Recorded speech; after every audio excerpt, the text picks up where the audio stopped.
Hola, hoy voy a hablarles acerca de Edgar Allan Poe y su obra El demonio de la perversidad. Espero que podamos encontrar una relación entre la lectura crítica y su importancia al tratar de entender este tipo de textos de terror.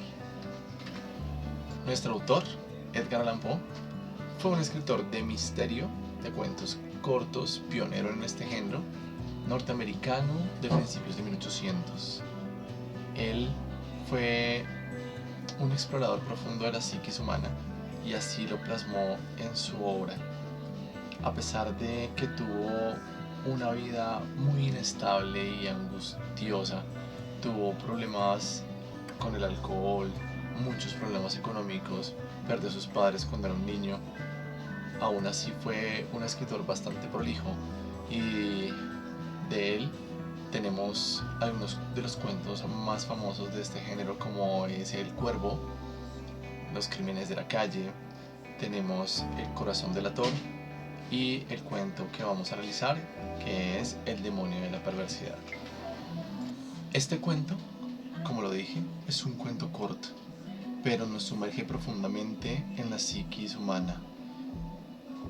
Hay un personaje anónimo que, aunque no revela su identidad, nos muestra claramente uno de los impulsos irracionales más fuertes del ser humano, la necesidad de hacer lo que sabemos que no debemos hacer.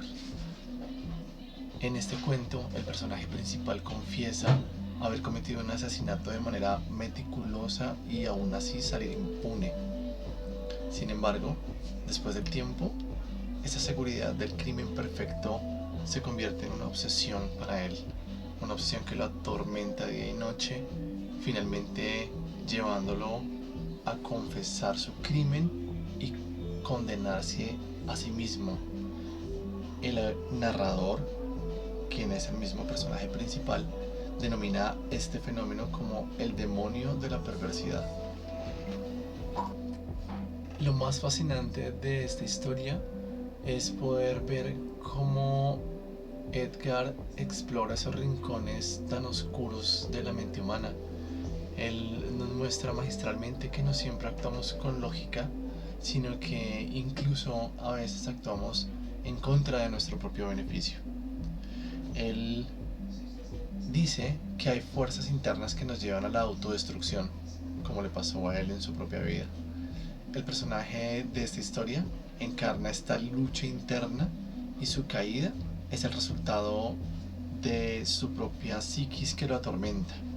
Y hay algo interesante porque si contrastamos al narrador de la historia con el autor, Edgar Allan Poe, encontramos unas similitudes muy inquietantes, porque Edgar era un hombre marcado por el sufrimiento y la autodestrucción, y su literatura al parecer es una ventana para que nosotros podamos ver sus propios demonios. No es casualidad que muchos de estos personajes sean víctimas de su propio miedo, de su paranoia, como si reflejaran los tormentos del autor. El demonio de la perversidad nos invita a cuestionarnos hasta qué punto tenemos control sobre nuestros impulsos y nos hace reflexionar sobre la complejidad de la mente en diferentes contextos. Su vigencia aún radica en que sigue siendo un relato de la realidad inquietante de la psicología del crimen y de la culpa humana. Es por esto que la lectura crítica resulta fundamental, porque nos permite comprender no solamente las historias, sino también los mensajes ocultos que hay detrás de ellas.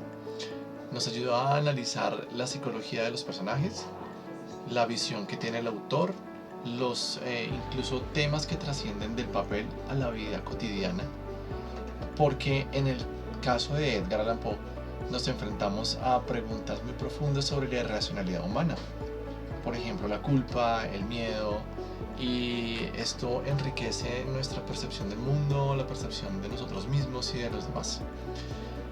Entonces, leer de manera crítica nos convierte en lectores activos, capaces de cuestionar, de reflexionar y de aprender de cada texto. En un mundo donde la información fluye continuamente y por muchos canales, Es importante desarrollar esta habilidad porque no nos permite no dejarnos llevar por todo lo que dicen, por todo lo superficial, sino entender la realidad de una manera un poco más profunda, más objetiva. Gracias por acompañarme en este episodio y espero que este análisis les haya despertado el interés por aprender más sobre la lectura crítica y, por qué no, por leer o releer a Edgar Allan Poe. Bye, nos vemos la próxima.